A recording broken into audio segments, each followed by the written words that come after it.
riding down Highway 61. Sides of the roads all lined with fields, nothing but sunset in the windshield.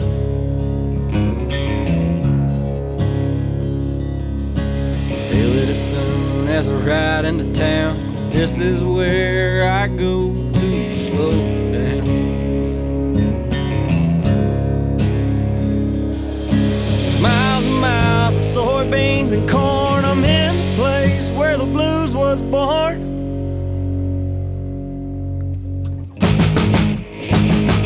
About a mile from the big muddy river, place I'll always remember. Cabin on the lake and a fishing pole. Forever here I'll rest my soul. I can feel my worries drift away from being out in the sun all day. No matter where in the world I go, I'll always find home on the banks of that oxbow.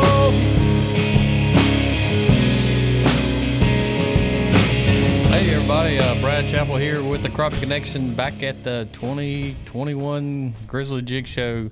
Got a couple of my buddies here with me today, Travis Bunting, Chris Bushart.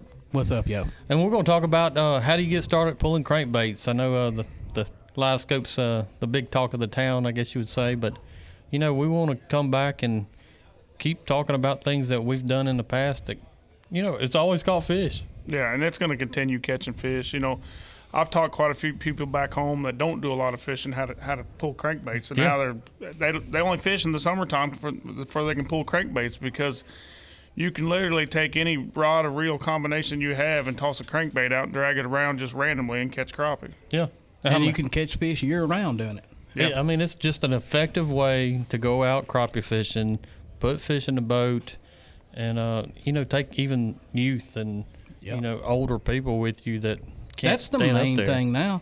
Like, I've done got into the live scope. I used to pull them all the time, and sometimes I do good, sometimes I wouldn't, but I pulled them a lot in the tournaments, and I've kind of gotten away with it with a live scope to compete. But that's the thing I'm doing now. I'm in the process of looking for a pontoon just for that. I got all my crankbait stuff still, got my planer board, put the family on there, get us a grill, just put some music on, ride around, pull some, because you're going to catch fish, and it's easy. It's not too hard. It's just like if you bank fishing for old catfish.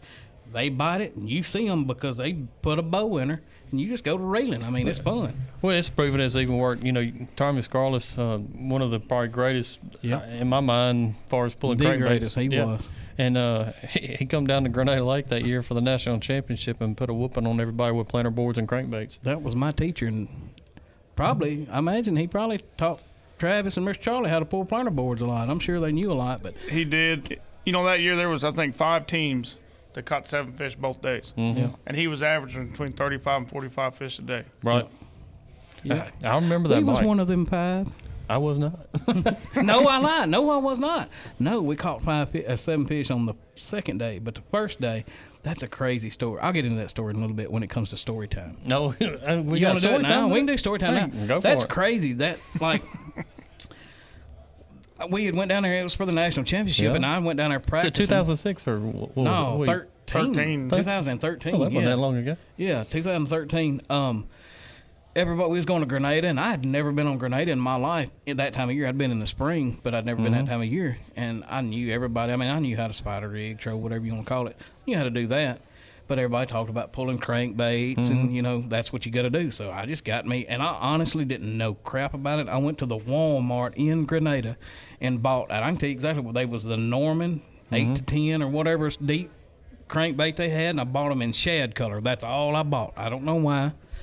And I just said, well, I'm going to learn how to do this because I know how to troll. So I throwed them out, and I think I caught maybe 5. I'd troll during the day some too and catch some fish, but pulling crankbaits, I think I pulled like 5 or 6 fish all week long pulling crankbaits. But every single one of them I caught was over 2 pounds. I'm talking, the first one I ever caught, I was right on the end of Carver Point. He's like, I got this. Yeah, I caught a 275, first one.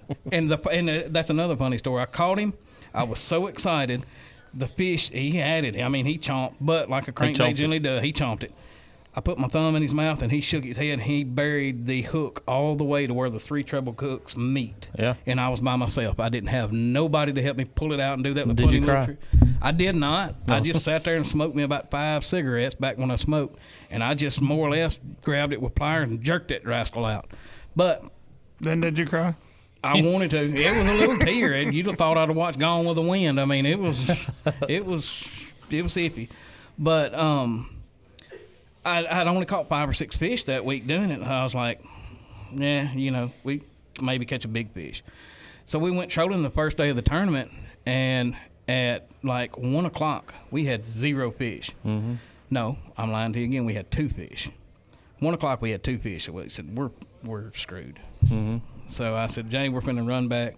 I had 1 pool. We called it the Miracle Mile. Mr. Tommy, matter of fact, named it the Miracle Mile pool.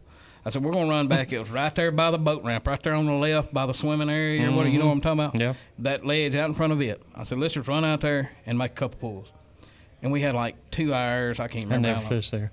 Yeah, sure. Yeah. I seen it once. Yeah. Yeah. Been there once. We made 1 pass and caught 2 fish. Both of them was over 2 pounds. Mm-hmm. So we said, well, tomorrow we know what we're doing. Tomorrow we went, the next day, sorry people, we've been running around talking to 9 bazillion people, so I'm a little, scatterbrained. A lot of caffeine too. Lots of caffeine. I figured. Them bulls is kicking in the monsters. So the next day, we get out there and we're going to live and die by crankbaits. Well, the story even gets better. We get out there, and during the night, the hotel power went out, and we didn't get a charge on our battery. Fun. So we throw them out and make 1 pass and catch 1, and it was a mega. She was 2 pounds. I mean, it was a good fish. And this is, in the late part of the year, October, I guess it was, September, October. Mm-hmm. Caught a good one. Well, on the second pass of the morning, our batteries died. Mm-hmm. And I'm in an aluminum boat at this point, and all I got's a power drive trolling motor. And it just had enough to where it would turn the trolling motor. So I had a drift sock, which you troll with, I had a drift sock. I threw the drift sock out the back, tied it off to the boat good.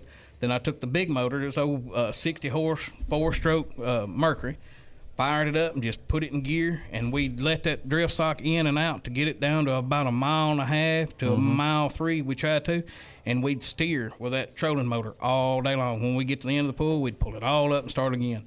We caught 8 fish that day. 1 of them died on it, and the 7th fish of the day we caught about 20 minutes before time to go to the weigh-in, and it had swallowed it all. Like, it got it. When I say it got it, it was down in the goozle. I get him in, and I plucked the deadgum crankbait out of him, and I'm sweating it because I knew we had right at 14 pounds. I mean, we had a sack, and we was in like 90-something place the day before. So I get this crankbait. You was almost winning it then. We so you're saying there's a chance. Right. So I pluck his deadgum crankbait out of his gills, and all the pole, we're still pulling. I pull the crankbait out, and I take the bottle of G-Juice, and I literally pour it down his mouth. Mm-hmm. So I put him in a live one. I said, Jay, we got to go now. He said, let me get the pose. I said, no. And he started walking to the back, and I said, I'm going to save you that. Just sit down. And I reached back there, and no lie, cut every line with a pocket knife. Sorry, EPA, there is 8 crankbaits out there that I intentionally cut off. This is the guilty guy. Yeah, me. This is him. I cut all the lines off, and we ran to the weigh-in. Ended up that day, had the second biggest sack of the tournament that day, and went from 90-something to 13, pulling crankbaits. And got a check. And I got hooked. You talking? Did you swallow it? Yes. Yeah, you got me hooked, line, and sinker. Well, all right, well, let's dive into some setups as far as what do you use to pull crankbaits, and we're all going to talk about it, each one of us, because I love pulling crankbaits too. But Travis, you kick us off with that. We did a little bit different than a lot of people because we didn't run a digital trolling motor. 90% of our fishing, as far as tournament goes, was set on the front of the boat, and pushing minute jig rigs or whatever. So we would side pull them with the trolling motor. And we'd start off as a 16-footer, a 12-footer, and then a 10 or 8-footer, and then we'd use like a 6-foot rod. Right. And the 6-footers we'd basically point right down the side of the boat. Right. Just to get a little bit of spread, and that's how we did it. Just for we could still run a foot drive trolling motor off the front of the boat. And people still can do that. I mean, yeah, they can. I mean, I've seen them up in Mark Twain in the summertime when fishing gets tough, and just a husband and wife. He'll hold one pole and drive the boat, and she'll hold the pole out the other side, and they're catching fish. The trick to that we figured out, and y'all probably figured it out too. if you don't have a digital one, take and tighten up that tension screw. right. That's the way we went. Just tighten Put it a up block under. where it's really hard to put, and she'll rock on. Yep. Go ahead, bub. Sorry. That's all right. He knows how I am. It's okay. But that's how we started doing it. There, a couple years ago, we ended up getting a back rack and a digital trolling motor. You know, where we could switch trolling motors depending on the technique we're going to fish. But to me, pulling crankbaits, especially getting kids and other people into fishing, they don't get to do it all the time because you're fishing 16 foot deep. You got 140 foot of line out. That kid gets to fight that fish for a long time. Pulling that sucker in. And that's a long time of nerves if you in a tournament time. You got you praying all the way. That's a lot of nerves. There's a lot of prayers going. That's absolutely. And you catch everything. You catch bass, you catch catfish. Lots of catfish. Lots of catfish. It's amazing. I wonder if guys in catfish tournaments ever use I would. They need to. I was looking for them. I'd be putting them because I've caught some pretty. I ain't caught no 90 pounders, but I caught a bunch of 20. Yeah, me too. You might have hooked a 90 pounders out of I a tree. probably did, and that song going to bow back. What line are you using, Travis? We were typically using 8 pound high vis. High vis mono? Yeah, because we want to be able to see the line, We always run a snap swivel in front of the crankbait because if it hits a leaf and you don't have that swivel and that thing starts spinning, right, before you know it, you got a mess. Yep, line twist. Absolutely. Chris, what's your typical setup here? 10, and the reason I ran 10 what? 10 pound mono, just straight high vis 10 pound mono, and the reason I ran 10, I liked 8 before the pro. What's it called? Precision Trolling app come out. Precision Trolling app come out, and if y'all don't know, it's an app you can download. Yep. And I think you do have to they're like $1 you can buy. I think it's $1.99 if I remember. I've got the app actually still. Yeah, it's like $1 or $2 per bait. But I mean, if I can find it, put the Bandit or the Jinko on there or whatever you like, and go by it because it's all gauged off of either 10 pound mono, I believe, and then one braid. Ain't it got a braid on there? And it'll tell you how many feet of line to put out to get to so-and-so depth with the crankbait that you got. And that's the only reason I use 10 pound, just so it would be somewhat of an art. But, I mean, even when it would get you in the area. As long as your crankbait was tuned and all that good stuff and made it run true. But what about, what poles are you pulling with? We pulled with, if we was flatlining. Flatlining. Yeah, if we was just, that's what I call flatlining. If we just running them straight out with no planer boards, then I just use spider trolling rods, just Jinko trolling rods. I'd get a 16, and then I'd go to a 14, and then I'd go to a 12, and then I'd put a 10 out there. I'd stack them every 2 foot and rock on. But when we started pulling the planer boards, that's a whole different ballgame. Oh yeah, that's enough. You got to have a man. I was using St. Croix Icon walleye rods, but I got them, I think, before the Silver Cats come out from B&M, and if I wouldn't have, I would have been probably just using them Silver Cats from B&M because they're basically built alike. That's what we ran with for planer boards. Silver Cats? Yeah, we run the catfish poles. They done really good. Yeah, Yep. That's what I would use. I've used a Mirad series from Denali it's a planer board pole for walleye fishermen. Yeah, I think Mr. Tommy might have put us on the St. Croix before but them St. Croix rods, I think I had like $200 a rod in it or so. They were stupid. Yeah, they're high. Yeah, I'd have rather had the Silver Cats. And Mr. Charlie and Travis has put it on me a few times with them old Silver Cats out the back.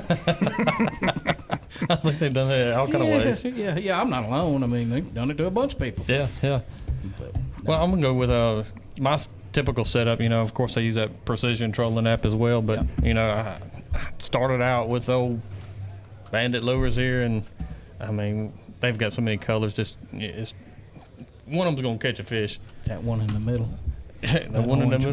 That orange one, and this one right here. In case y'all are wondering, this color of the Jinko, I think it's Mad Cow is what they call. No, Love Struck. Yeah, it's not Mad Cow. It's Love Struck. That not color Love right Struck there with a Mad Cow. No. That sounds romantic. That orange one he just showed y'all. It's like Orange Crush, is that it? Yes, Orange Crush. Like I literally still have cases of those. Oh, really? Yes, the original. Yeah, I still like, how they come in the white box when you buy them in bulk?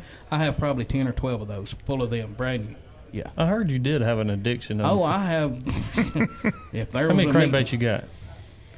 A few thousand. Yeah. Yeah, it's bad. I'm not kidding. Come on now, Chris. A few thousand, man? Go ask Tony. I can remember, this is no lie. We was at Kentucky Lake, and I believe it was a national championship. We was pulling crankbaits, and we was traveling with Mr. Tommy Scarless and all them, and matter of fact, Nick DeShano and all them boys. And we was catching them on Bandit 300s and Berkeley Flicker Shad number 6s, I believe. Mr. Tommy had he if he thought somebody was going to get on the program, he would.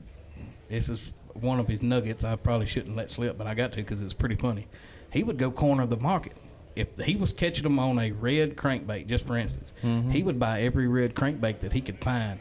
That particular tournament, he bought, like the crankbait they was eating, we was all three catching them on the same crankbait and really couldn't get a bite on another one. He went so far as he called Everhart's up in Missouri and got them to send him every one he had so people couldn't buy them from them and bring them down. Like we had it one time, we come in one night during the practice of the tournament, and I've got a picture somewhere. That's wild, isn't it? Y'all check out my Facebook. I'll get on there and find it somewhere. We poured out, we had shipped to us, I'm going to say probably 500 or 600 crankbaits, and we just poured them out in the middle of the floor and started going through them. Yeah. It was thousands. And I'm not even in the ballpark where Mr. Tommy was. He was like, well, no, not if you spend $3,000 every tournament to make sure somebody don't have one. Oh, my Good God. gracious. Like the whole back end, you know that truck he always took to tournament? He had the pull-out thing to where it would slide that whole thing from one end. The whole bed of that 2500 Chevrolet truck was nothing but crankbaits from the back to That's the front. why he had a 2500 to haul the so crankbaits. he could pull all the crankbaits. Yeah, I promise you. I would say, and he got to collecting the bandits. Like he had never seen a bandit, and we let him in on the bandit gig. He kind of let us in on the flicker shad gig. Right.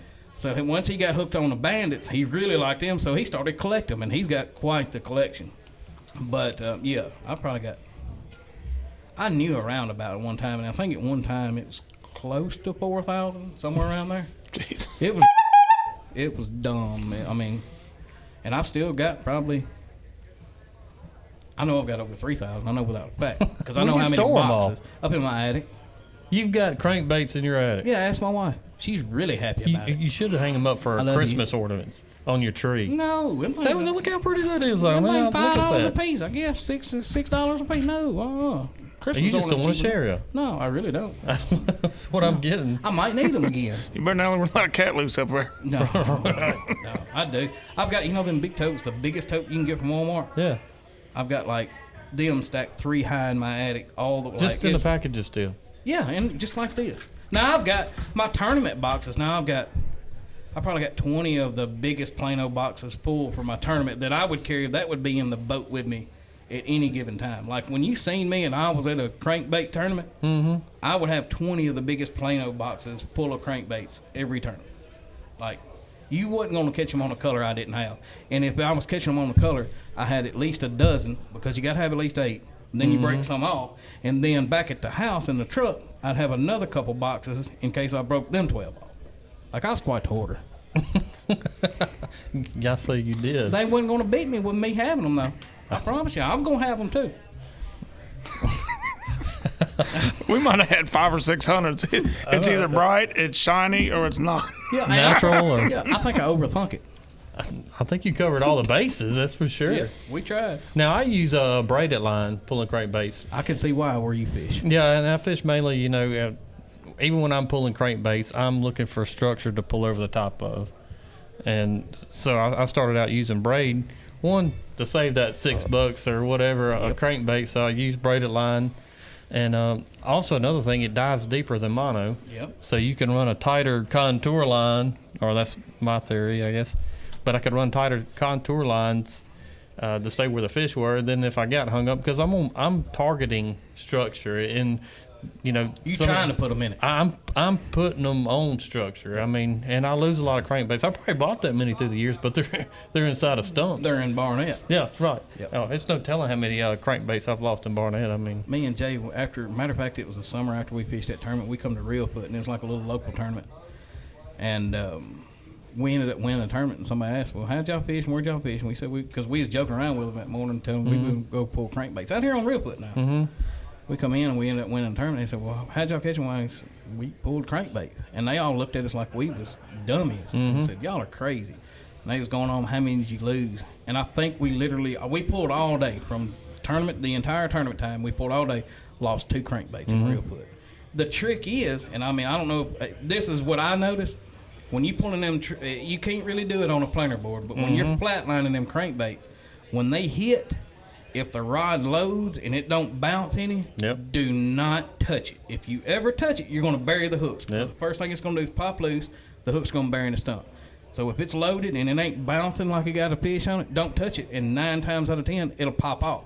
But when it gets a fish on it, you'll see it bounce, so you know the difference. That's what we come. Is that? Yeah, I agree. There was times I've been in stumps though that as soon as you start seeing it load up and you know it's a stump, I'd take it out, not and then free spool it or shove the rod straight to the back of the boat. Yep. Let it pop up. I didn't think about that. That'd been a lot Another easier. reason I like braid is that that vibration compared to mono on these rod tips with braid is like, it's on a Red Bull, kind of like Chris. I couldn't. I mean, it's and then it would So you can see any kind of trash ever hit it, any kind of grass or even dinks, guys. I mean, and what I mean by dink, it's a really small we've fish. drug them around a long time. I mean, but mono, it Not as sensitive. It doesn't give that vibration that braid gives out. So I mean, you can pick up things a lot quicker Small with braid. things on it, like anything, like you said, just like a leaf gets on it. Because I mean, you're done, and once you, the whole purpose any kind of trash this gets on it is because of that bill, and that's what gives it the action. So when that gets all messed up, you ain't got no action. You're just pulling a piece of plastic through the water with some hooks. But, I think the first time we ever pulled crankbaits was actually on Grenada, and we bought a bunch of them before we come down. Just gonna try it. First time. Every time I'd hit a stump, they'd be like, "We gotta go back and get that." I said, "Are you serious?" Yep. We'd pull in every pole. We'd go all the way back, mess with it. We get everything. By the time we get the crankbaits down to where they needed to be, we'd catch another stump. I finally told him, go back and Are you serious? I told him this is taking way too long. you got to go a half mile before you get all 8 rods down where they need to be. Yeah. Another thing that I do, and I'm sure you guys are the same way, but I use these line counter reels. And there's a lot of different brands out there, but this is a very inexpensive brand to use, and I think Grizzly's got them for $35. So you can order them online as well. But why do you use what is the deal with line counters? I know both of you guys know this answer, but I'll tell you. I mean, everybody knows knows that they're good. My little tip I can tell you on a line counter is get a line counter as long as they're working. They're working. I mean, some of them are smoother, some of them better quality, but all of them are going to count offline the way they should if one thing is right, and that's if they're you need to calibrate it and know. You need to fill the spool completely full because that's how that counter, it's just the circumference. Fill the spool completely full of line. I usually use cheap line. Yeah. I'm going to just use whatever 10-pound. I think I use trilene because that's just what the precision trolling. But, I mean, same diameter, cheap line. Put backing on it for that, definitely. Right. But spool it up completely full and then calibrate every one of them, mark them off, and get it to where 10 foot's actually 10 foot. You may have to take off 50 foot of line to get it to where they're right on the money, but do every one of them like that because no 3 reels are the same as the next 3. You got to get them all on the money is what I say. Right. I agree. So you use line counter reels, yes. Travis? The biggest thing I see was line counter reels, and this is where we messed up when we went and purchased them.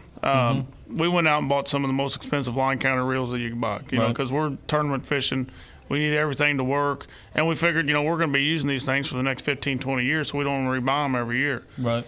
What we didn't pay attention to was gear ratio. And them reels had extremely low gear ratio. So when them fish come to the top, you guys both know it, you want to ski them in because you don't want that mouth digging. But the second time that mouth digging, crankbait comes out. Tell them about that. What it's, I mean, for somebody that don't know pulling crankbait, tell them about the skiing the fish in. Normally, a catfish or a bass typically will stay down, anything but a crappie. What a crappie does is when he eats that crankbait, he opens his mouth up, which takes them straight to the top. Once they get to the top, then they lay on their sides. The ideal is, and this is why you want a high gear ratio, is you just scoot them right across the top of the water. If you're reeling too slow, that mouth starts digging, and it'll rip the crankbait out, and you'll lose the fish. I took a guy one time, he says, I ain't doing that trolling, it's cheating, it's boring, I ain't doing it. So one night after work, I said, hey, you want to do something funny? He said, what's that? I said, let's go down there and pull crankbaits. He's like, man, I don't want to do it. He wouldn't troll? No, he didn't want to do it. And the fish were up high in the water column, so we was only throwing about 60-foot line out. We trolled for about 45 minutes. We ain't had a fish. He says, man, I told you this stuff ain't going to work. It's boring. and then we learned laying the wood to him. He only had 3 rods out, and I had 3 rods out, and I don't think until dark he never got all 3 poles in the water. And he hooks a giant, probably the biggest crappie I've ever seen on Lake of the Ozarks. I mean, that thing could have swallowed a can. I said, you got a reel, you got a reel. He's like, he's just the reel. Easing it in. About the 3rd time that sucker dug water, that crankbait come out. And to this day, I still think this fish waved at us. I'm telling you. He stood straight up in there, and his tail goes. Yeah, I think he flipped you off. Yeah, he did Or something. fanned you off, I guess that would be. It's like old G-Man said, I seen one time in an interview, when you get him coming, reel that son gun like you in the 8th grade and got that old pencil sharpener. You know how they used to have the pencil reel? I'm talking about get on it. Yeah, and you can offset a lot of that with the gear ratio and the reel. Right. And it doesn't have to be an Same expensive thing with reel. long line, and I like a gear ratio that you can control the fish. Right. Do you use line kind of reels when you pull jigs? I know we're talking about crankbaits, but do you use it? I don't. Ever, never. You just use the Never. weight to do that. Yeah. Never, ever, ever. Yeah. How's it ever show? I didn't do it neither, but I'm sure there's some people that do. I tell you what, when we pull them with planer boards, we do. Yeah. We try, but I mean, you're not getting it to an exact on the app. This is going to jigs. This ain't crankbaits. I just kind of got off subject, but I do that. I'm sorry. Yeah. Anyway, back to the show. Sorry, Chris. Yeah, my bad. But yeah, I'll be down. Huh. But the whole thing is with the apps, with the line counter reels, putting the same line, using the same crankbaits as all to try to determine where that crankbait's running in the water column. You know, Tommy, one thing he'd do, he would actually run his boat around at 35, 40 mile an hour, and he would mark schools of fish at that speed on a 2D sonar, and then he would go back and fish through them GPS points. And he would catch them. And he'd wear them out. Yeah, he was a phenomenal fisherman. I seen him at Lake Washington one time. He's pulling crankbaits in 2 foot of water. Yeah. And stacking them up. Yeah. Yep, he would do that. That's the first time I ever seen that done. I seen the whole commercial. I think it was Ray Marine is what he was running. He said, come on, get in a boat with me and watch this, because he was on their pro staff or whatever. And sure enough, I mean, we was running 50, 60 mile an hour and marking fish. Now, we was on Kentucky Lake. He said, here, let's run, because we was at the house on the other end. He said, I'll show you. And I said, there's no way that was right. He said, watch, we're going to go back and catch them. We ran down there, and we was right there at the power lines at Kentucky Lake on Big Sandy Arm. We marked them over the channel at 60. Not 30, not 5, it's 60. Turned around, dropped a pin, a waypoint, turned around, put the crankbait poles out, pulled through them, and caught them. So he was just looking for big schools. He's on looking that, for fish. Something that would pop up on the screen and disappear that would tell him, hey, that's the area. But part of what he was doing is also, he says, okay, the top of that school's at 18 foot. Yep. He probably had it all memorized as much as he's done it. But for the guys like that don't do it every day, or people just get started, you know, you could get on that app. You're saying, I'm running a Bandit 300. I got 8-pound test line or 10-pound test line or whatever. Yeah. It says that I need to throw this thing out at 240 feet and run 1.6 mile an hour, and this is where it's going to hit right above this school. Yeah, I'm sure he had memorized. 77 for Uncle Jimmy, and Limey Louie was his favorite. Limey Louie is a Berkeley flicker shad, and that's what he won Grenada championship on. And I did not know that. 77 feet back, and one for Uncle Jimmy. That's what he always said. Yep. 77 and one for Uncle Jimmy, and we called him Limey Louie. And I got a bunch of them. I'd like to see it. Yep. What color? I mean, you said red? No, Limey Louie. It's Just a lime it's green a or what? lime green looking, just a lime green flicker shad number 6. This kind of lime green? Yep. That kind right here. Oh, the Right top there of on the his back. It's more green, I guess you would say. Limey Louie, lime green, I guess. I don't know. All right, Tommy guys. had a name for everything. Yeah, like where we called him, he called that the Miracle Mile, and I forgot what he called his stuff. Yep. That was it, Limey Louie. But where did he go? Where did the crush go? This is the juice. And this one. You know, one thing I remember years ago pulling crankbaits, and I was up at Enid pulling crankbaits, and it goes really with jigs or anything else, but it was a bright sunny day, and you know, typically I wouldn't use a black color, but I finally put on the black. Actually, Kent Driscoll come by me pulling crankbaits, and he was catching fish, and we was like, man, what color you got on it? Stroked them, didn't you? Yeah, after we put on the black. Yeah. It's just, I'm really. But don't get in that mindset. I guess what I'm going for is bright days, bright color, dark days, and you know, crankbaits, I've learned you just got to throw everything at them. You do. But you cover so much water in a day, you typically are going to run into some fish somewhere. I mean, for us, on bright sunny days, I like mirrored baits. Mm-hmm. Yep. Right. Yep. More flash. All the chrome. Kind of like jigs on a bright day. I like the glitter jigs. Yep. Did you guys ever notice, like when the hot pink ones come out? Mm-hmm. A catfish You killer. catch the fire out of them. But if Oh, you put the God. hot pink with the silver on it, with the silver flake, you couldn't catch fish on It it. was just that flat pink. I was talking to a buddy of mine. I said, "Why is the difference? You know, this is same pink and it's got shine." He goes, "Because you get it 3 foot deep and it turns brown." Oh, heck. He said, "You got to think that silver glitter. All it is little mirrors." Yeah. And he said, "When you blend the green with the watercolor and that pink," he said, "you got a brown bait." Oh, That's heck. what the fish are seeing. I mean, I ain't never thought about it like that. I never went out there and looked. I don't want to let Dad smoke one by my head at 2 mile an hour, but Good luck with that one, huh? You know, I was thinking about it, and really and truly, pulling crankbaits was the live scope back then. Like, that was the search. You're catching biggins, and you're finding all the suspended roaming fish, and that's basically what people do with live scope. I mean, I know they fish brush, but Yeah. I mean, There's that times that was we use crankbaits to find fish, and then we went You learn the back lake. and slow trolled through them. Yeah. Oh God, them I was think a good it. one. You know, you can.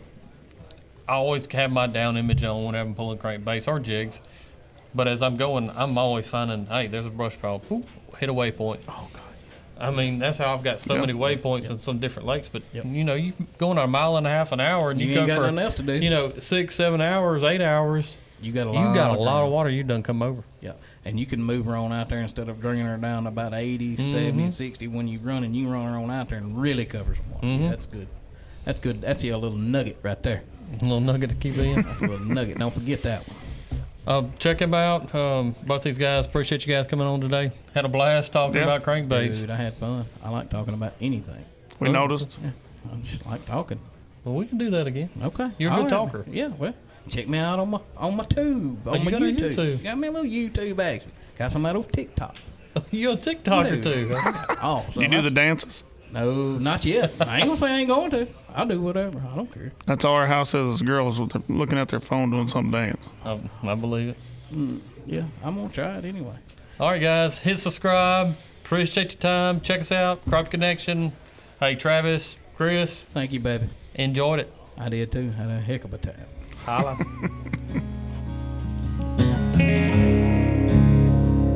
About a mile from Big Muddy River, a place I'll always remember. Cabin on the lake and a fishing pole. Forever here I'll rest my soul. I can feel